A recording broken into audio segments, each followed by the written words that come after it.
अहम खबर से आगाह करें। अमेरिका चीन तजारती जंग में शिद्दत आने लगी। सदर ट्रंप का $250 बिलियन की चीनी मसनूआत पर इजाफी टैरिफ आयद करने का ऐलान। चीनी मसनूआत पर टैरिफ 25% से बढ़ाकर 30% कर दिया गया। बाकी $300 अरब की मसनूआत पर 15% टैरिफ आयद किया जाएगा। चीन ने $75 बिलियन की अमरीकी मसनूआत पर 5 से 10% तक नए टैरिफ आयद करने का ऐलान किया था। नए टैरिफ का पहला मरहला 1 सितंबर और दूसरा 15 दिसंबर को नाफिजुल अमल होगा, जबकि अमरीकी सदर ट्रंप ने अमरीकी कंपनियों को चीन छोड़ने का हुक्म दिया था। ट्रंप का कहना है कि अमरीकी कंपनियां चीन का मुतबादिल तलाश करना शुरू कर दें, क्योंकि हमें चीन की ज़रूरत नहीं है। अमरीका उसके बगैर बहुत बेहतर है।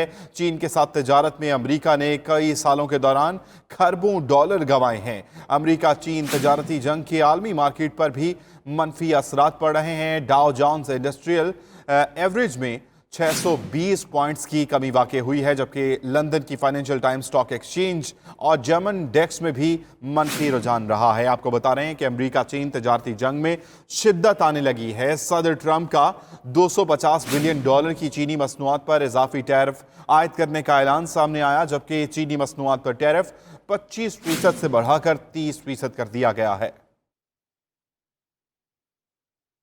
आपको बताएं कि बाकी $300 अरब की मसनूआत पर 15% टैरिफ आयद किया जाएगा। चीन ने $75 बिलियन की अमरीकी मसनूआत पर 5 से 10% तक नए टैरिफ आयद करने का ऐलान किया था।